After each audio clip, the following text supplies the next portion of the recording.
ಮತ್ತೊಬ್ಬರನ್ನ ಏಮಾರಿಸಿ ಅದರಲ್ಲಿ ನಾವು ಬಾಳೋದೇ ತಪ್ಪು. ಅದರಲ್ಲೂ ದೇವ್ರ ಹೆಸರನ್ನ ಹೇಳಿ ಏಮಾರಿಸುವಂಥದ್ದು ಎಷ್ಟು ದೊಡ್ಡ ಪಾಪ. ಸೇವೆ ಮಾಡ್ತಿರೋ ನೀನು ಈ ಥರ ಮಾಡ್ಬೋದಾ? ಒಂದು ಕಾರ್ಯವನ್ನು ಹೇಳುತ್ತಾರೆ, ಮೋಸ ಹೋಗುವವರು ಇರುವವರೆಗೂ ಮೋಸ ಮಾಡುವವರು ಇದ್ದೇ ಇರುತ್ತಾರೆ ಎಂಬುದಾಗಿ ಹೇಳುತ್ತಾರೆ.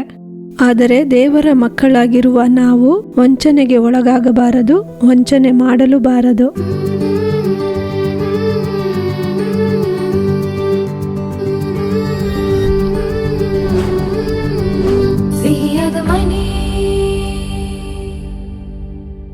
ಪ್ರೀತಿಯ ಸಿಹಿಯಾದ ಮನೆ ವೀಕ್ಷಕರಿಗೆ ಯೇಸುಕ್ರಿಸ್ತನ ಮಧುರವಾದ ನಾಮದಲ್ಲಿ ನಮ್ಮ ಪ್ರೀತಿಯ ವಂದನೆಗಳು.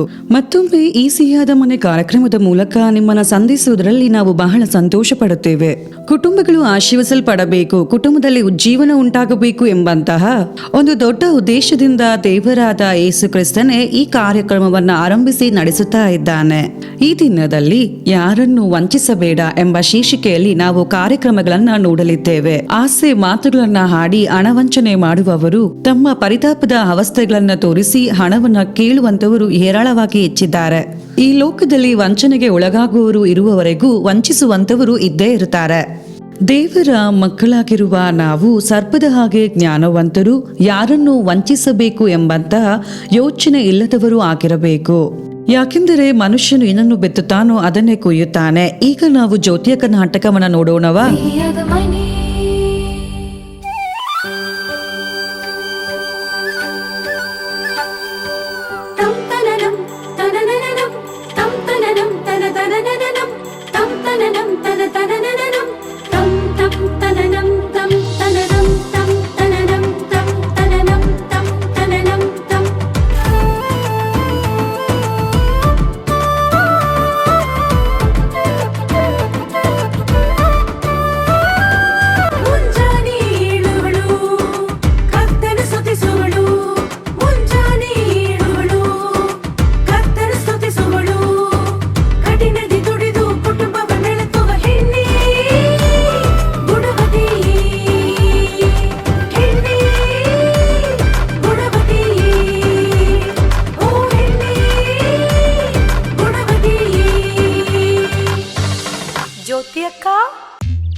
ಇದರಲ್ಲಿ 1,00,000 ಇದೆ. ಇವಾಗ ಇದನ್ನ ತಗೊಂಡೋಗಿ ಕೊಡಿ. ಇನ್ನು ಸ್ವಲ್ಪ ದಿನದಲ್ಲಿ ನಾನು ಇನ್ನೂ ಸ್ವಲ್ಪ ಕೊಡ್ತೀನಿ. ತುಂಬಾ ಸಂತೋಷ. ಕರ್ತನ ನಿಮ್ಮನ್ನ ಆಶೀರ್ವದಿಸ್ತಾನೆ. ನಾನು ಹೋಗಿ ಬರ್ತೀನಿ.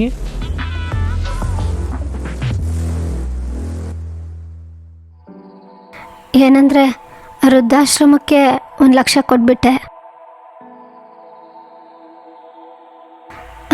ಇಲ್ಲ ರೀ,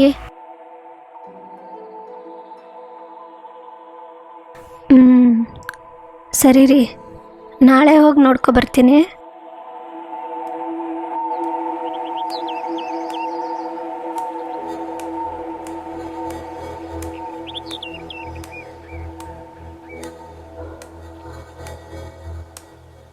ಇಲ್ಲೇ ಅಲ್ವಾ ವೃದ್ಧಾಶ್ರಮ ಇದೆ ಅಂತ ಹೇಳಿದ್ರು.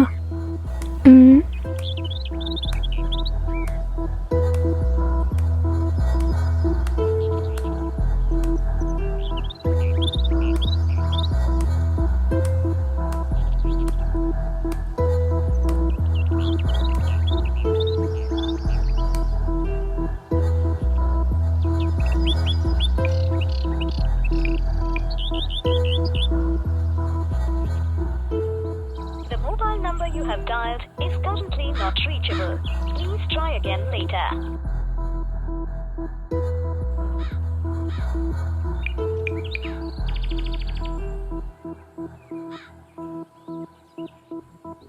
The mobile number you have dialed is currently not reachable. Please try again later.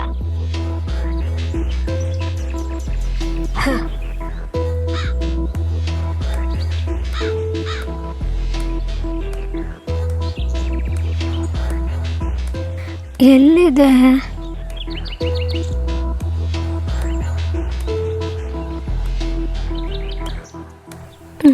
ಅಕ್ಕ.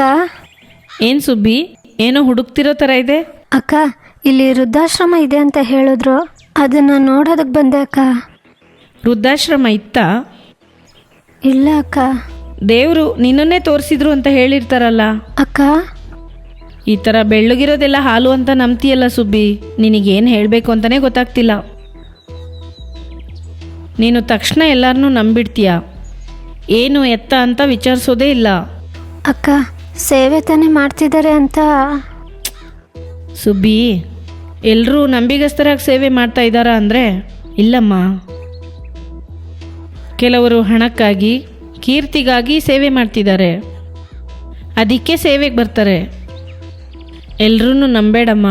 ಇವಾಗ ಏನಕ್ಕ ಮಾಡೋದು? ಏನು ವಿಚಾರಿಸ್ದಲೇ ಮಾಡಿಬಿಟ್ಟು ಇವಾಗ ಕೇಳು. ಮೊದಲು ಮನೆಗೆ ಹೋಗೋಣ ಬಾ.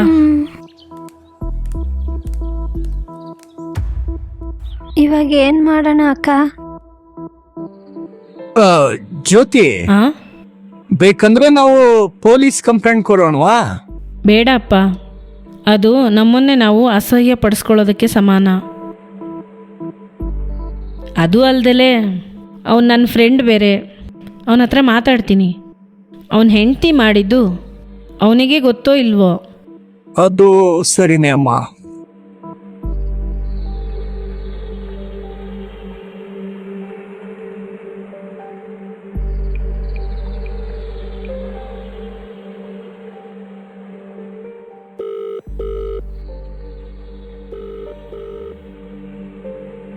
ಏನಾಯ್ತಕ್ಕ? ಏನು ಅಂತ ಗೊತ್ತಿಲ್ಲಮ್ಮ. ಫೋನ್ ತೆಗಿತಿಲ್ಲ. ನೀನು ಭಯ ಪಡಬೇಡ ಸುಬ್ಬಿ. ನಿನ್ನ ಹಣ ನಿನಗೆ ಪುನಃ ಸಿಗುತ್ತೆ, ಸರಿನಾ? ಸರಿ ಅಕ್ಕ. ಏನಂದ್ರೆ ನಾವು ಮೋಸ ಹೋದ್ವಿ ರೀ. ಏನಮ್ಮ ಹೇಳ್ತಿದ್ಯಾ? ಹೌದು ರೀ, ಆ ಸೇವಕರು ವೃದ್ಧಾಶ್ರಮ ನಡೆಸ್ತಿದ್ದಾರೆ ಅಂದ್ಬಿಟ್ಟು 1 ಲಕ್ಷ ಕೊಟ್ವಲ್ಲ, ಹೌದು. ಅಲ್ಲಿ ವೃದ್ಧಾಶ್ರಮನೇ ಇಲ್ಲ ರೀ. ಏನಮ್ಮ ಹೇಳ್ತಿದ್ಯಾ? ಹೌದು ರೀ, ಅವ್ರು ನಮಗೆ ತುಂಬ ಮೋಸ ಮಾಡಿದ್ರು. ಸೇವೆ ತಾನೇ ಮಾಡ್ತಾ ಇದ್ದಾರೆ, ಮತ್ತೆ ಯಾಕಮ್ಮ ಈ ಥರ ವಂಚಿಸ್ತಾರೆ? ಇವಾಗ ಏನಮ್ಮ ಮಾಡ್ತೀಯಾ? ಜ್ಯೋತಿ ಅಕ್ಕ ಹತ್ರ ಹೇಳಿದ್ದೀನ್ರಿ. ಅವರು ಹೇಗಾದರೂ ತಗೋಬಿಡೋಣ ಅಂತ ಹೇಳಿದ್ದಾರೆ. ಸರಿ ಅಮ್ಮ. ಅಕ್ಕ, ಆ ಲೇಡಿಯವ್ರ ಹಸ್ಬೆಂಡ್ ಫೋನ್ ಮಾಡಿದ್ರಾ? ಇಲ್ಲಮ್ಮ, ನೇರವಾಗಿ ಹೋಗಿ ನೋಡ್ಕೊಂಡು ಬಂದೆ. ಎಲ್ಲೋ ಸೇವೆಗೆ ಹೋಗಿದ್ದಾರಂತೆ. ಬರೋಕ್ಕೇನೋ 1 ತಿಂಗಳಾಗುತ್ತಂತೆ. ಅದನ್ನು ಉಪಯೋಗಿಸ್ಕೊಂಡು ಇವ್ರು ಈ ಥರ ಏಮಾರಿಸ್ತಿದ್ದಾರೆ. ಈಗ ಏನಕ್ಕ ಮಾಡೋದು? ಮಾಡೋಣ, ಮೊದಲು ಪ್ರೇಯರ್ ಮಾಡೋಣ. ಹೌದು, ಜಬಸ್ಟಿನ್ ಹತ್ರ ಹೇಳ್ದ? ಹೇಳ್ದೆ ಅಕ್ಕ, ತುಂಬ ಬೇಜಾರಾದ್ರು. ಈ ಥರ ಸೇವೆ ಅನ್ನೋ ಹೆಸರಲ್ಲಿ ಮೋಸ ಮಾಡ್ತಾರೆ ಅಂತ ಬೇಜಾರಾದ್ರಕ್ಕ. ಏನು ಮಾಡೋದಮ್ಮ, ಕುರಿಗಳ ಮಂದೆಯಲ್ಲಿ ಕೆಲವು ತೋಳಗಳು ಇದೆಯಲ್ವಾ? ನಿಜವಾಗಿ ಸೇವೆ ಮಾಡೋರಿಗೆ ಕೊಡೋದಕ್ಕೆ ಭಯ ಆಗುತ್ತಕ್ಕ. ಆ ಥರ ಅಲ್ಲಮ್ಮ. ಯಾರಿಗಾದರೂ ಕಾಣಿಕೆ ಕೊಡೋದಕ್ಕಿಂತ ಮುಂಚೆ ಕರ್ತನ ಹತ್ರ ವಿಚಾರಿಸ್ಬೇಕು. ನಿನ್ನ ಮನಸ್ಸಲ್ಲಿ ಸಂತೋಷ ಸಮಾಧಾನ ಬರುತ್ತೆ. ಆಮೇಲೆ ಧಾರಾಳವಾಗಿ ಕೊಡ್ಬೋದು. ಚಿಂತೆ ಮಾಡಬೇಡ, ನಿನ್ನ ಹಣ ಎಲ್ಲೂ ಹೋಗಲ್ಲ. ಸರಿ ಅಕ್ಕ.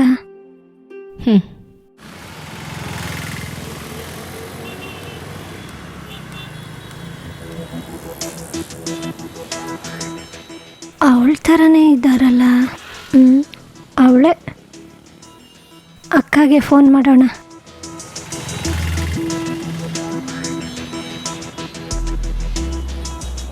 ಹಲೋ. ಹಲೋ. ಅಕ್ಕ, ಹೇಳು ಸುಬ್ಬಿ. ಸ್ವಲ್ಪ ಬೇಗ ತರಕಾರಿ ಅಂಗಡಿ ಹತ್ರ ಬನ್ನಿ ಅಕ್ಕ. ಓಕೆ ಅಮ್ಮ, ಬಂದೆ ತಡಿ. ಸರಿ ಅಕ್ಕ.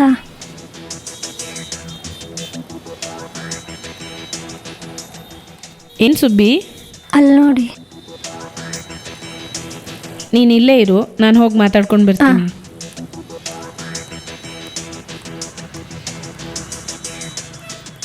ಅಕ್ಕ, ತರಕಾರಿ ತಗೊಳಕ್ ಬಂದ್ರಾ? ಇಲ್ಲಮ್ಮ, ಕೊಟ್ಟಿದ್ದ ಹಣನ ವಾಪಸ್ ಇಸ್ಕೊಳಕ್ಕೆ ಬಂದೆ. ಹಣನ ನೀವು ಕೊಟ್ಟೇ ಇಲ್ವಲ್ಲ?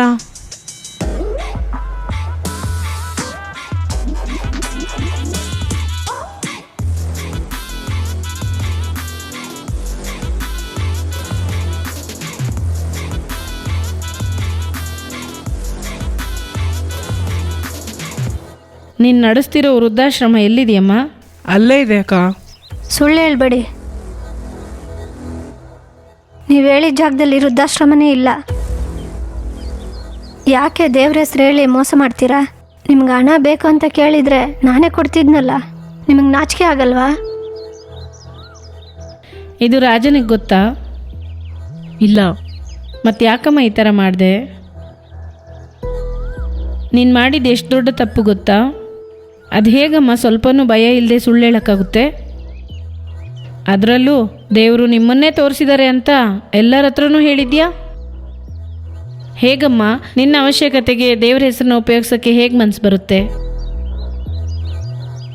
ಮತ್ತೊಬ್ಬರನ್ನ ಏಮಾರಿಸಿ ಅದರಲ್ಲಿ ನಾವು ಬಾಳೋದೇ ತಪ್ಪು. ಅದರಲ್ಲೂ ದೇವ್ರ ಹೆಸರನ್ನ ಹೇಳಿ ಏಮಾರಿಸುವಂಥದ್ದು ಎಷ್ಟು ದೊಡ್ಡ ಪಾಪ. ಸೇವೆ ಮಾಡ್ತಿರೋ ನೀನು ಈ ಥರ ಮಾಡ್ಬೋದಾ? ಹಣದಾಸೆ ಕೆಟ್ಟದ್ದು ಅಂತ ಬೋಧಿಸೋ ನೀನೇ ಹಣಕ್ಕಾಗಿ ಮತ್ತೊಬ್ಬರನ್ನ ಏಮಾರಿಸಿದ್ರೆ ದೇವರ ಮೇಲೆ ಮತ್ತೊಬ್ರಿಗೆ ಹೇಗಮ್ಮ ನಂಬಿಕೆ ಬರುತ್ತೆ? ನಿನ್ನ ಗಂಡ ದೇವರಿಗೆ ನಂಬಿಗಸ್ತರಾಗಿ ಸೇವೆ ಮಾಡ್ತಿದ್ದಾರೆ, ಆದರೆ ನೀನು ಈ ಥರ ಮತ್ತೊಬ್ಬರನ್ನ ಏಮಾರಿಸೋ ಬದಲು ಸುಮ್ಮನೆ ಎಲ್ಲಾದರೂ ಕೆಲಸಕ್ಕೆ ಹೋಗ್ಬೋದಲ್ವಾ? ಅಕ್ಕ, ನನಗೊಂದು ಅರ್ಜೆಂಟ್ ಅವಶ್ಯಕತೆ ಅಕ್ಕ. ಅದಕ್ಕೆ ಅಂತ ಯಾರನ್ನು ಬೇಕಾದರೂ ಯಾಮರ್ಸ್ಬೋದಾ?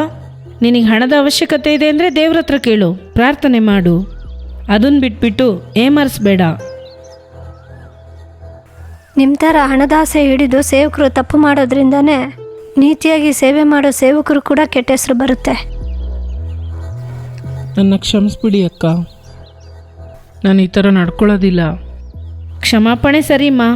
ಸುಬ್ಬಿ ಹತ್ರ ತಗೊಂಡಿದ್ದ ಹಣ ಅಕ್ಕ, ಅದರಲ್ಲಿ ಸ್ವಲ್ಪ ಖರ್ಚು ಮಾಡಿಬಿಟ್ಟೆ, 1-2 ದಿನದಲ್ಲಿ ವಾಪಸ್ ಕೊಟ್ಬಿಡ್ತೀನಿ. ಸುಬ್ಬಿ, ಸಾರಿಮ್ಮ, ನನ್ನ ಕ್ಷಮಿಸ್ಬಿಡು. 1-2 ದಿನದಲ್ಲಿ ನಿನ್ನ ದುಡ್ಡು ವಾಪಸ್ ಕೊಟ್ಬಿಡ್ತೀನಿ. ಬಾ ಹೋಗೋಣ.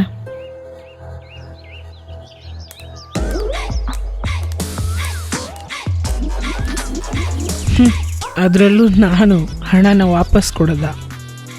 ನೀವು ಹೇಳಿಬಿಟ್ರೆ ನನ್ನ ಬದಲಾಗಿ ಬಿಡ್ಬೇಕಾ ಏನು? ಹಾಂ, ನನ್ನ ಕೈಯಿಂದ ಹೆಂಗೆ ದುಡ್ಡು ವಾಪಸ್ ತಗೋತೀರೋ ನೋಡೇ ಬಿಡ್ತೀನಿ.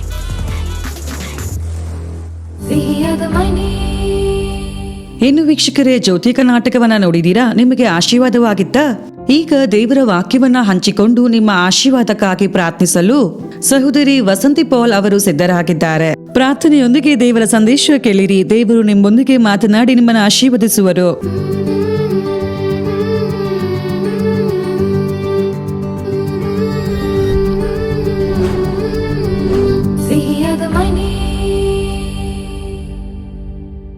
ಕ್ರಿಸ್ತನಲ್ಲಿ ಪ್ರಿಯರಾದವರೇ, ಯೇಸು ಕ್ರಿಸ್ತನ ಮಧುರವಾದ ನಾಮದಲ್ಲಿ ನಿಮ್ಮೆಲ್ಲರಿಗೂ ನಮ್ಮ ಪ್ರೀತಿಯ ವಂದನೆಗಳನ್ನು ತಿಳಿಸುತ್ತೇವೆ.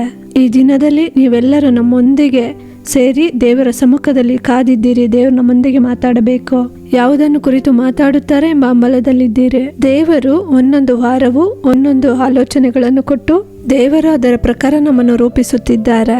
ನೋಡಿರಿ, ಈ ದಿನದಲ್ಲಿ ದೇವರು ನಮ್ಮೊಂದಿಗೆ ಮಾತನಾಡುತ್ತಿರುವ ಒಂದು ಕಾರ್ಯ, ಯಾರನ್ನು ವಂಚಿಸಬೇಡ ಎಂಬುದಾಗಿ ಒಂದು ಕಾರ್ಯವನ್ನು ಹೇಳುತ್ತಾರೆ. ಮೋಸ ಹೋಗುವವರು ಇರುವವರೆಗೂ ಮೋಸ ಮಾಡುವವರು ಇದ್ದೇ ಇರುತ್ತಾರೆ ಎಂಬುದಾಗಿ ಹೇಳುತ್ತಾರೆ. ಆದರೆ ದೇವರ ಮಕ್ಕಳಾಗಿರುವ ನಾವು ವಂಚನೆಗೆ ಒಳಗಾಗಬಾರದು, ವಂಚನೆ ಮಾಡಲು ಬಾರದು. ಇದೇ ದೇವರು ಕೊಡುವಂತ ಆಲೋಚನೆ. ನೋಡಿರಿ, ಇಂದು ಅನೇಕ ವಿಧದಲ್ಲಿ ಮನುಷ್ಯರನ್ನು ವಂಚನೆ ಮಾಡುತ್ತಾರೆ. ಹಲವು ಕಾರ್ಯಗಳಲ್ಲಿ ವಂಚನೆಗೆ ಒಳಗಾಗುತ್ತಿದ್ದಾರೆ. ಸಿಹಿಯಾದ ಮಾತುಗಳನ್ನಾಡಿ, ಹಾಗೆ ಮಧುರವಾಗಿ ಮಾತನಾಡಿ, ಮತ್ತೊಬ್ಬರು ನಂಬುವ ರೀತಿ ಮಾತಾಡಿ ಹಣವನ್ನು ತೆಗೆದುಕೊಂಡು ಹೋಗುತ್ತಾರೆ. ಈ ರೀತಿ ಅನೇಕರು ಲಕ್ಷಗಟ್ಟಲೆ ಹಣವನ್ನು ಕಳೆದುಕೊಂಡಿದ್ದಾರೆ. ಮೋಸ ಹೋಗಿ ಹಣವನ್ನು ಕಳೆದುಕೊಂಡಿದ್ದಾರೆ. ವ್ಯಾಪಾರದಲ್ಲಿ ವಂಚನೆಗೆ ಒಳಗಾಗುತ್ತಾರಲ್ಲವಾ? ನೋಡಿರಿ, 1 kg ವಸ್ತುಗಳನ್ನು ತೆಗೆದುಕೊಂಡರೆ 50-100 ಗ್ರಾಮ್ ಅಷ್ಟು ಕಡಿಮೆ ಮಾಡುತ್ತಾರೆ. ಅಳತೆಯಲ್ಲಿ ಮೋಸಗೊಳಿಸುತ್ತಾರೆ. ಕಲಬೆರಕೆ ಮಾಡಿ ಮೋಸಗೊಳಿಸುತ್ತಾರೆ. ಹಲವು ವಿಧದಲ್ಲಿ ಜನರನ್ನು ಮೋಸಗೊಳಿಸುತ್ತಿದ್ದಾರೆ. ಸಂಬಂಧಗಳಲ್ಲಿ ಒಡ ಹುಟ್ಟಿದವರಲ್ಲಿ ಆಸ್ತಿಗಳನ್ನು ವಂಚನೆ ಮಾಡಿ ಕಸಿದುಕೊಳ್ಳುತ್ತಾರೆ. ಇನ್ನು ಬಾಳಲ್ಲಿಯೂ ನೋಡಿರಿ, ವಂಚಿಸುತ್ತಾರೆ. ಗಂಡ ಹೆಂಡತಿಗೆ ದ್ರೋಹ ಮಾಡುವುದು, ಹೆಂಡತಿ ಗಂಡನಿಗೆ ದ್ರೋಹ ಮಾಡುವುದು, ಮಕ್ಕಳು ಹೆತ್ತವರಿಗೆ ದ್ರೋಹ ಮಾಡುವುದು, ಈ ರೀತಿ ಅನೇಕ ವಿಧದಲ್ಲಿ ಮೋಸ ಹೋಗುವ ಜನರನ್ನು ನಾವು ನೋಡಬಹುದಾಗಿದೆ. ಇಲ್ಲಿ ಪ್ರಾರ್ಥನೆಗೆ ಬರುವಂತ ಅನೇಕ ಜನರು ಹೇಳುತ್ತಾರೆ, ನಾನು ಮೋಸ ಹೋದೆ, ನನ್ನ ಗಂಡನ ಮಾತು ಅಷ್ಟು ಹಿಂಪಾಗಿ ಇದ್ದಿತು, ನನ್ನನ್ನು ನಂಬಿಸಿ ಕತ್ತು ಕೊಯ್ದರು ಎಂದು ಹೇಳುತ್ತಾರೆ. ಎಷ್ಟೋ ಜನರು ಸುಂದರವಾದ ಮಾತುಗಳನ್ನೆಲ್ಲ ಕೊಡುತ್ತಾರೆ. ನಾನು ಖಂಡಿತ ಇದನ್ನು ಮಾಡುತ್ತೇನೆ, ಖಂಡಿತ ನಾನು ಇದನ್ನು ನಿಮಗೆ ಕೊಟ್ಟು ಬಿಡುತ್ತೇನೆ, ಈ ಕಾರ್ಯವನ್ನು ನಾನು ಮುಗಿಸಿಕೊಡುತ್ತೇನೆ. ಈ ರೀತಿ ಅನೇಕರು ಮಾತು ಕೊಡುತ್ತಾರೆ. ಮಾತು ಕೊಟ್ಟವರೆಲ್ಲ ಬದಲಾಗಿ ವಂಚಿಸಿ ಬಿಟ್ಟು ಹೋಗುತ್ತಾರೆ. ಅನೇಕರು ಈ ಮಾತುಗಳನ್ನೆಲ್ಲ ಕೇಳಿ ಕೇಳಿ ಅನೇಕ ಕಾರ್ಯಗಳಲ್ಲಿ ಮೋಸ ಹೋಗಿ ಇಂದು ವಂಚಿಸಲ್ಪಟ್ಟ ಪರಿಸ್ಥಿತಿಯಲ್ಲಿ ಕಣ್ಣೀರಿನೊಂದಿಗೆ ನಿಲ್ಲುತ್ತಿದ್ದಾರೆ. ದೇವರ ಮಕ್ಕಳಾಗಿರುವ ನಾವು ಏನು ಮಾಡಬೇಕೆಂದರೆ ಯಾರನ್ನು ಮೋಸಗೊಳಿಸಬಾರದು. ನಮ್ಮ ಮಾತುಗಳಿಂದಲೋ, ನಮ್ಮ ಜೀವಿತದಿಂದಲೋ, ಇಲ್ಲ ನಮ್ಮ ಕ್ರಿಯೆಗಳಿಂದಲೋ ಯಾರನ್ನು ಯಾವುದರಿಂದ ನಾವು ಮೋಸಗೊಳಿಸಬಾರದು. ದೇವರು ಹೇಳುವುದು ವಂಚನೆಗೆ ಒಳಗಾಗಬಾರದು. ನಾವು ಮತ್ತೊಬ್ಬರನ್ನು ವಂಚಿಸಬಾರದು. ಇದೇ ಕರ್ತನು ನಮಗೆ ಕೊಡುವಂತಹ ಆಲೋಚನೆ. ನೋಡಿರಿ, ಕೆಲವು ದಿನಗಳ ಹಿಂದೆ ಒಬ್ಬ ವಿಧವೆ ಸಹೋದರಿ ಇಲ್ಲಿ ಪ್ರಾರ್ಥಿಸಿಕೊಳ್ಳಲು ಬಂದಿದ್ದರು. ಆ ಸಹೋದರಿಗೆ ಗಂಡನಿಲ್ಲ, 2 ಮಕ್ಕಳು. ಆ ಸಹೋದರಿ ವಿದ್ಯಾಭ್ಯಾಸ ಇಲ್ಲದ ಒಬ್ಬ ಸಾಮಾನ್ಯವಾದ ಸ್ತ್ರೀಯಾಗಿದ್ದಳು. ಯಾರೇನೇ ಹೇಳಿದರೂ ನಂಬುವಂಥ ಒಂದು ಪರಿಸ್ಥಿತಿ. ಸ್ವಂತ ಮನೆ ಇಲ್ಲ, ಒಂದು ಒಳ್ಳೆಯ ಸಂಪಾದನೆ ಇಲ್ಲ. ಕಷ್ಟಪಟ್ಟು ಒಂದು ಕೂಲಿ ಕೆಲಸ ಮಾಡಿ ಮಕ್ಕಳನ್ನು ಚೆನ್ನಾಗಿ ಓದಿಸಬೇಕು. ನನ್ನ ಹಾಗೆ ಮಕ್ಕಳು ಕಷ್ಟಪಡಬಾರದು. ಮಕ್ಕಳು ಓದಬೇಕೆಂದು ತುಂಬ ಕಷ್ಟಪಟ್ಟು ಓದಿಸಿದರು. ಆ ಸಹೋದರಿಗೆ ಅವರ ಹೆತ್ತವರ ಒಂದು ಮನೆ, ಸ್ವಲ್ಪ ಆಸ್ತಿ ಅಂತಸ್ತು ಇದ್ದಿತು. ಆಗ ಈ ಸಹೋದರಿಯನ್ನು ತನ್ನ ಒಡ ಹುಟ್ಟಿದ ಸಹೋದರಿಯು ಆ ಮನೆಯನ್ನು, ಆ ಆಸ್ತಿಯನ್ನು, ಆ ಭೂಮಿಯನ್ನು ತಾವು ತೆಗೆದುಕೊಳ್ಳಬೇಕು ಎಂದು, ಇವಳಿಗೆ ವಿದ್ಯಾಭ್ಯಾಸವಿಲ್ಲವಲ್ಲ, ನಾವು ಏನು ಬರೆದರೂ ಅವಳು ಒಪ್ಪಿಕೊಳ್ಳುತ್ತಾಳೆ ಎಂದು ಅವಳನ್ನು ವಂಚಿಸಿ ಅನೇಕ ಕಾರ್ಯಗಳನ್ನು ಮಾಡಿದ್ದಾರೆ. ನೋಡಿರಿ, ಆ ಸಹೋದರಿಯ ತಂದೆ ಹೆಸರಿನಲ್ಲಿ ಆ ಆಸ್ತಿಯೆಲ್ಲ ಇದ್ದದ್ದರಿಂದ ಈ 3 ಜನರ ಹೆಸರಿಗೆ ಅದನ್ನು ಬದಲಾಯಿಸಿ ನಂತರ ಅದನ್ನು ವಿಭಜಿಸುವಂತೆ ಆ ಸಹೋದರಿಯ ಬಳಿ ಅವರು ಹೇಳಿ, ಆ ಸಹೋದರಿಯ ಒಡ ಹುಟ್ಟಿದವರು 2 ಬಂದು ಆ ರೀತಿ ಹೇಳಿದರು, ಇದು ತಂದೆ ಹೆಸರಿನಲ್ಲಿದೆ, ನಮ್ಮ ಹೆಸರಿಗೆ ತಂದು ನಂತರ ನಾವು ವಿಭಜಿಸಿಕೊಳ್ಳೋಣ ಎಂದು. ಈ ಸಹೋದರಿ ಹಾಗೆ ನಂಬಿದರು. ಅವರು ಅದಕ್ಕಾಗಿ ಡಾಕ್ಯುಮೆಂಟ್ಸ್ ಎಲ್ಲ ರೆಡಿ ಮಾಡಿಕೊಂಡು ಆ ಸಹೋದರಿಯ ಬಳಿ 2 ಪೇಪರನ್ನು ತೋರಿಸಲೇ ಇಲ್ಲ. ಕೊನೆಯದಾಗಿ ಸಹಿ ಹಾಕುವ ಜಾಗದಲ್ಲಿ, ನಿನ್ನನ್ನು ಯಾಮಾರಿಸುವುದಿಲ್ಲ ಅಮ್ಮ, ನಿನಗೂ ನಿನ್ನ ಮಕ್ಕಳಿಗೂ ಇದು ಆಧಾರವಾಗಿರುತ್ತದೆ ಎಂದು ಹೇಳಿ ಈ ರೀತಿಯೆಲ್ಲ ಮಾತಾಡಿ ಅವರಿಗೆ ಆಸೆಯಾದ ಮಾತುಗಳನ್ನು, ನಂಬಿಕೆಯ ಮಾತುಗಳನ್ನೆಲ್ಲ ಹೇಳಿ ಈ ಸಹೋದರಿ ಅವರನ್ನು ನಂಬಿ 2 ಕಡೆಯೂ ಆ ಸಹೋದರಿ ನೋಡದೆ ಕೊನೆಗೆ ಸಹಿ ಹಾಕಿಬಿಟ್ಟರು. ಆಗ ನಡೆದದ್ದೇನು ಗೊತ್ತಾ? ಆ ಮನೆ, ಆ ಆಸ್ತಿಯನ್ನೆಲ್ಲ ಅವರೇ ತೆಗೆದುಕೊಂಡರು. ಆಗ ಅಣ್ಣ, ಏನಣ್ಣ ಈ ರೀತಿ ಮಾಡಿಬಿಟ್ಟೆ ಎಂದು ಕೇಳಿದಾಗ, ನೀನು ತಾನೇ ಸಹಿ ಹಾಕಿ ಕೊಟ್ಟೆ, ನಮಗೆ ಬೇಡ, ನೀವೇ ತೆಗೆದುಕೊಳ್ಳಿ ಎಂದು ಹೇಳಿದರಂತೆ. ಆಗ ನಾನು ಆ ರೀತಿ ಹೇಳಲಿಲ್ಲ. ನನ್ನ ಮಕ್ಕಳನ್ನು ಇಟ್ಟುಕೊಂಡು ಎಷ್ಟೋ ಕಷ್ಟಪಡುತ್ತಿದ್ದೇನೆ. ನನಗೆ ಆಸ್ತಿ ಇದ್ದಿದ್ದರೆ, ಒಂದು ಮನೆ ಸಿಕ್ಕಿದ್ದರೂ ನಾವು ಬಾಡಿಗೆ ಕಟ್ಟುವ ಪರಿಸ್ಥಿತಿಯಲ್ಲಿ ಇರುತ್ತಿರಲಿಲ್ಲ. ಈ ರೀತಿ ಮಾಡಿದ್ದೀರಲ್ಲ ಎಂದು ಕೇಳಿದಾಗ, ನೀನು ಸಹಿ ಹಾಕಿ ಕೊಟ್ಟೆ ಅಷ್ಟೇ ಎಂದು ಹೇಳಿದರಂತೆ. ಕಣ್ಣೀರೊಂದಿಗೆ ಇಲ್ಲಿ ಬಂದು ನಿಂತರು. ನೋಡಿದ್ರ ಹೇಗೆ ಮೋಸಗೊಳಿಸಿದರು. ಒಬ್ಬ ಬಡ ವಿಧವೆಯನ್ನು ಒಡ ಹುಟ್ಟಿದವರೇ ಮೋಸಗೊಳಿಸಿದರು. ಇಂದು ನೀವು ಸಹ ಯಾವುದೋ ಒಂದು ವಿಧದಲ್ಲಿ ಈ ರೀತಿ ಮೋಸ ಹೋಗಿದ್ದೀರಾ? ಯಾವುದೋ ಒಂದು ವಿಧದಲ್ಲಿ ಮನುಷ್ಯರ ಮೂಲಕ ಮೋಸ ಹೋಗಿ ಅಮರಿಸಲ್ಪಟ್ಟಿದ್ದೀರಾ? ಈ ರೀತಿ ಸ್ವಂತ ಆದಾಯಕ್ಕಾಗಿ ಈ ರೀತಿ ಅನೇಕರನ್ನು ವಂಚಿಸಿ ಮೋಸಗೊಳಿಸುವವರಾಗಿದ್ದಾರೆ. ಯಾಕೋಬನನ್ನು ನೋಡಿರಿ, ಏಸವನ್ನ ಶ್ರೇಷ್ಠ ಚೊಚ್ಚಲತನವನ್ನು ಅವನು ಹಸಿವಿನೊಂದಿಗೆ ಬರುತ್ತಾನೆ. ಏನಾದರೂ ತಿಂದರೆ ಹೊಟ್ಟೆ ತುಂಬುತ್ತದಲ್ಲ ಎಂಬ ಹಸಿವಿನಲ್ಲಿ ಬರುತ್ತಾನೆ. ಆ ಹಸಿವಿನ ಹಂಬಲದಿಂದ ಅವನು ಕಾದುಕೊಂಡಿದ್ದಂಥ ಆ ಕೆಂಪು ಪದಾರ್ಥವನ್ನು ನೋಡಿದ ಕೂಡಲೇ ತಿನ್ನಬೇಕೆಂಬ ಆಸೆ ಏಸವನಿಗೆ. ಯಾಕೋಬನು ಏಸವನ ಬಳಿ ಹೇಳುತ್ತಾನೆ, ನಿನ್ನ ಚೊಚ್ಚಲತನ ನನಗೆ ಕೊಟ್ಟು ಬಿಡು, ನಾನಿದನ್ನು ನಿನಗೆ ಕೊಡುತ್ತೇನೆ ಎಂದು ಹೇಳುತ್ತಾನೆ. ಆ ಹೊಟ್ಟೆಯ ಹಸಿವಿನಿಂದ ಅವನು ಅಷ್ಟು ದೊಡ್ಡ ಶ್ರೇಷ್ಠ ಚೊಚ್ಚಲತನವನ್ನು ಕಳೆದುಕೊಳ್ಳುತ್ತಾನೆ. ಇಂದು ಹೀಗೆ ಅನೇಕರು ಮೋಸ ಹೋಗುತ್ತಿದ್ದಾರೆ. ತುಂಬ ಅಲ್ಪ ಕಾಲ, ಆ ಸ್ವಲ್ಪ ಸಮಯಕ್ಕಾಗಿ, ಆ ತಕ್ಷಣಕ್ಕೆ ಆ ಕಾರ್ಯ ನಡೆದರೆ ಸಾಕು. ಈ ರೀತಿ ಅನೇಕರು ಮೋಸ ಹೋಗುತ್ತಿದ್ದಾರೆ, ಆಸ್ತಿಗಳನ್ನೇ ಕಸಿದುಕೊಳ್ಳುತ್ತಿದ್ದಾರೆ. ಈ ರೀತಿ ಎಷ್ಟೋ ಜನರು ಇಂದು ಮೋಸ ಹೋಗಿ ಕಣ್ಣೀರಿನೊಂದಿಗೆ ನಿಂತಿದ್ದಾರೆ. ಮೋಸ ಮಾಡುವವರು ಇದ್ದಾರೆ ಎಂದು ದೇವರ ಮಕ್ಕಳು ಹೇಳುತ್ತಾರೆ. ನಾವು ಸತ್ಯವೇದ ಓದುತ್ತೇವೆ, ಪ್ರಾರ್ಥಿಸುತ್ತಿದ್ದೇವೆ ಎಂದು ಹೇಳುತ್ತಾರೆ. ಆದರೆ ಅನೇಕ ಕಾರ್ಯಗಳಲ್ಲಿ ಅನೇಕರನ್ನು ನಾವು ಮೋಸಗೊಳಿಸುತ್ತಿದ್ದೇವೆ. ದೇವರ ಮಕ್ಕಳಾಗಿರುವ ನಾವು ಆ ರೀತಿ ಇರಬಾರದು. ಒಂದು ನೀವು ಚೆನ್ನಾಗಿ ತಿಳಿದುಕೊಳ್ಳಬೇಕು, ನಾವು ಮತ್ತೊಬ್ಬರನ್ನು ಮೋಸಗೊಳಿಸಿದರೆ ನಾವು ಯಾವುದಾದರೂ ಒಂದರಲ್ಲಿ ಮೋಸ ಹೋಗುತ್ತೇವೆ. ಇದು ನಿಜ, ಇದು ಸತ್ಯವೇ. ಅದೇ ರೀತಿ ಯಾಕೋಬನನ್ನು ನೋಡಿರಿ, ಏಸವನನ್ನು ಮೋಸಗೊಳಿಸಿದನು. ತಂದೆಯಾದ ಈಸಾಕನನ್ನು ಮೋಸಗೊಳಿಸಿ ತನ್ನ ಸಹೋದರನ ಆಶೀರ್ವಾದವನ್ನು ಹಾಗೆ ಹೊಂದಿಕೊಂಡನು. ಈಸಾಕನು ಮೋಸ ಹೋಗಿ ಹಾಗೆ ಏಸವನ ರೀತಿಯಲ್ಲೇ ಇದ್ದಾನೆ ಎಂದು ಮುಟ್ಟಿ ನೋಡಿ ಆಶೀರ್ವದಿಸಿದನು. ಆದರೆ ನಿಜವಾದ ಏಸವನು ಬಂದು ಗೋಳಾಡುತ್ತಿದ್ದಾನೆ. ಯಾಕೋಬನ ಆಶೀರ್ವಾದವನ್ನು ಹೊಂದಿಕೊಂಡು ಹೋದನು.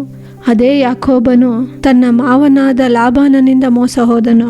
ಆದಿಕಾಂಡ 31ನೇ ಅಧ್ಯಾಯ 7ನೇ ವಾಕ್ಯದಲ್ಲಿ ಅದನ್ನು ಕುರಿತು ಯಾಕೋಬನೇ ಹೇಳುತ್ತಾನೆ, ತನ್ನ ಹೆಂಡತಿಯನ್ನು ನೋಡಿ ಅವನು ಚಪಲಚಿತ್ತನಾಗಿ 10 ಸಾರಿ ನನ್ನ ಸಂಬಳವನ್ನು ಬದಲಾಯಿಸಿ ವಂಚಿಸಿದರೂ ನನಗೆ ಕೇಡು ಮಾಡುವುದಕ್ಕೆ ದೇವರು ಅವನಿಗೆ ಅವಕಾಶ ಕೊಡಲಿಲ್ಲ ಎಂದು ಅದೇ ಯಾಕೋಬನು ಹೇಳುತ್ತಾನೆ. ಏಸವನನ್ನು ಮೋಸಗೊಳಿಸಿದನಲ್ಲ, ಅದೇ ಯಾಕೋಬನು ತನ್ನ ಹೆಂಡತಿಯರ ಬಳಿ ಅವರ ತಂದೆಯನ್ನು ಕುರಿತು ಹೇಳುತ್ತಾನೆ, ನಿಮ್ಮ ತಂದೆಯು ನನ್ನನ್ನು ವಂಚಿಸಿ 10 ಬಾರಿ ಸಂಬಳವನ್ನು ಬದಲಾಯಿಸಿದನು ಎಂದು.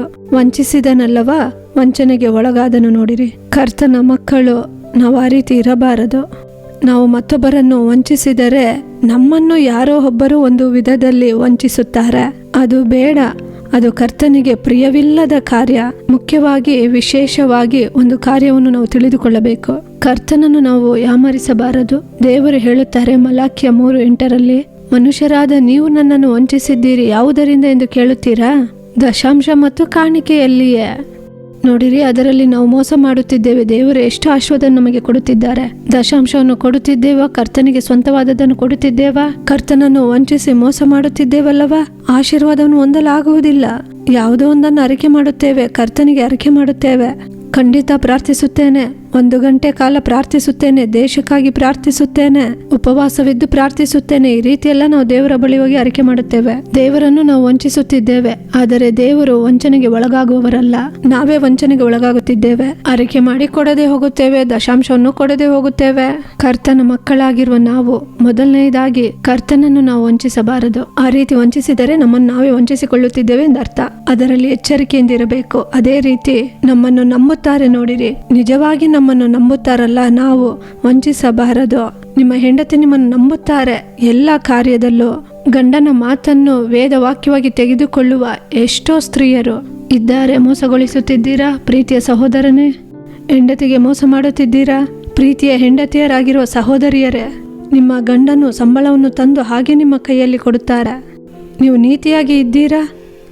ಅದನ್ನು ಹೇಗೆ ಖರ್ಚು ಮಾಡುತ್ತೀರಿ? ಗಂಡನನ್ನು ವಂಚಿಸುತ್ತಿದ್ದೀರಾ?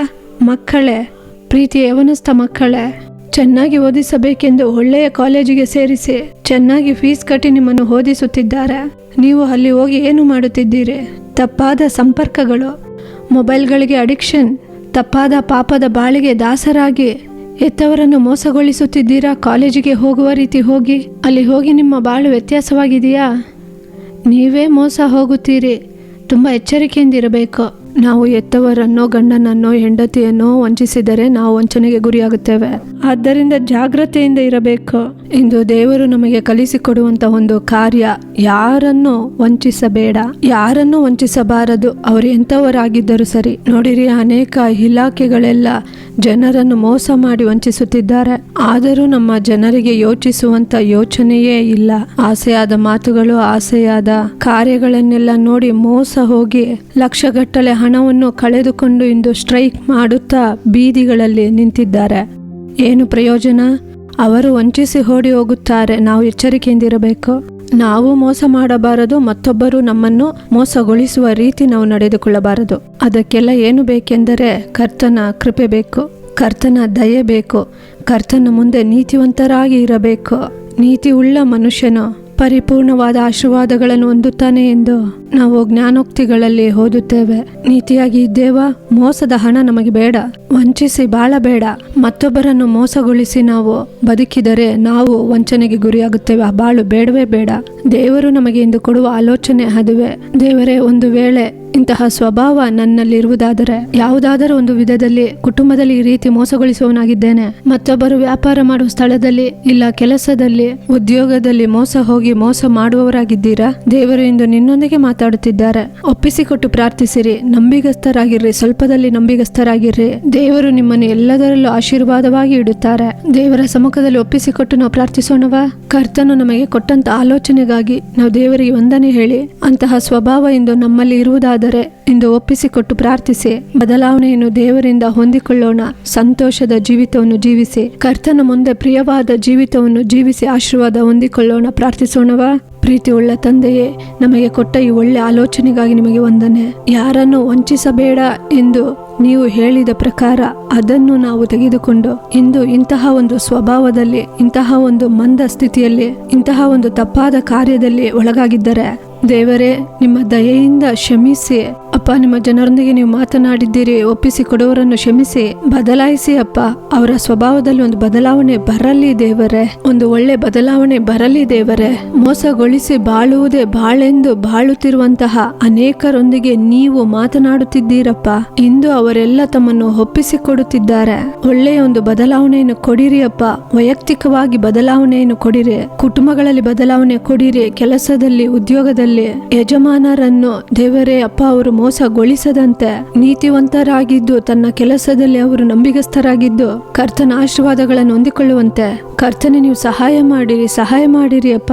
ದೇವರಾಗಿರುವ ಕರ್ತನು ಈ ಸಂದೇಶವನ್ನು, ಈ ಆಲೋಚನೆಯನ್ನು ಕೇಳಿ ತನ್ನನ್ನು ಒಪ್ಪಿಸಿಕೊಟ್ಟು ಪ್ರಾರ್ಥಿಸುವ ಒಬ್ಬೊಬ್ಬರಿಗೂ ದೇವರೇ ನೀವು ಸಹಾಯ ಮಾಡಿ ಈ ದುಷ್ಟ ಸ್ವಭಾವವನ್ನು ಅವರಿಂದ ತೆಗೆದು ಹಾಕಿ ನೀತಿವಂತರಾಗಿ ನೀವು ಅವರನ್ನು ಆಶೀರ್ವದಿಸಬೇಕಾಗಿ ಪ್ರಾರ್ಥಿಸುತ್ತೇವಪ್ಪ. ನಿಮ್ಮ ಹಸ್ತದಲ್ಲಿ ಒಪ್ಪಿಸುತ್ತೇವೆ. ಒಬ್ಬೊಬ್ಬರನ್ನು ನೀವು ಆಶೀರ್ವದಿಸಿ ಸಿಹಿಯಾದ ಮನೆಗಳಾಗಿ, ಸಿಹಿಯಾದ ಜನರಾಗಿ ನಿಮಗಾಗಿ ಅವರನ್ನು ಬದಲಾಯಿಸಿಕೊಳ್ಳಿರಿ ಕರ್ತನೆ. ನೀವು ಆ ರೀತಿ ಮಾಡುವುದಕ್ಕಾಗಿ ಸ್ತೋತ್ರ. ಯೇಸು ಕ್ರಿಸ್ತನ ನಾಮದಲ್ಲಿ ಪ್ರಾರ್ಥಿಸುತ್ತೇವೆ ತಂದೆಯೇ, ಆಮೇನ್, ಆಮೇನ್. ಪ್ರಿಯರಾದವರೇ, ಇದರದ ಕಾರ್ಯಕ್ರಮ ನಿಮಗೆ ಆಶೀರ್ವಾದವಾಗಿತ್ತೆಂದು ನಾವು ನಂಬುತ್ತೇವೆ. ನೀವು ಹೊಂದಿಕೊಂಡಂತಹ ಮೇಲುಗಳನ್ನ, ಆಶೀರ್ವಾದಗಳನ್ನ ನಮಗೆ ತಿಳಿಸಲು ಮರೆಯಬೇಡಿ. ನಿಮ್ಮ ಪ್ರಾರ್ಥನಾ ಮನವಿಗಳು ಏನೇ ಆಗಿದ್ದರೂ ಅದನ್ನ ದೂರವಾಣಿಯ ಮೂಲಕ, ಇಮೇಲ್ ಮೂಲಕ ನಮಗೆ ತಿಳಿಯಪಡಿಸಿರಿ. ನಿಮಗಾಗಿ ಪ್ರಾರ್ಥಿಸಿ ಆಲೋಚನೆ ಕೊಡಲು ಸಹೋದರ ಮೋಹನ್ಸಿ ಲಾಜರಸ್ ಅವರು ಮತ್ತು ದೇವ ಸೇವಕರುಗಳು ಸಿದ್ಧರಾಗಿದ್ದಾರೆ. ಶನಿವಾರ ಮತ್ತು ಭಾನುವಾರ ದೂರದರ್ಶನ ಹಾಗೂ ಏಸು ಬಿಡಿಸುತ್ತಾನೆ ಸಾಮಾಜಿಕ ಜಾಲತಾಣಗಳಲ್ಲಿ ಪ್ರಸಾರವಾಗುವ ಪ್ರಾರ್ಥಿಸೋಣ ಬನ್ನಿ ಕಾರ್ಯಕ್ರಮವನ್ನ ಕುಟುಂಬವಾಗಿ ನೋಡಲು ಮರೆಯಬೇಡಿ. ಪುನಃ ಮುಂದಿನ ವಾರ ಇದೇ ಕಾರ್ಯಕ್ರಮದಲ್ಲಿ ಇದೇ ಸಮಯದಲ್ಲಿ ಸಂಧಿಸೋಣ. ಅದುವರೆಗೂ ದೇವರ ಕೃಪೆ ನಿಮ್ಮೊಂದಿಗಿರಲಿ. For further details and prayer support, Jesus Redeems Ministries, Nalamavadi, Thoothukudi District, 628211. Our phone number 08035454545. God bless you.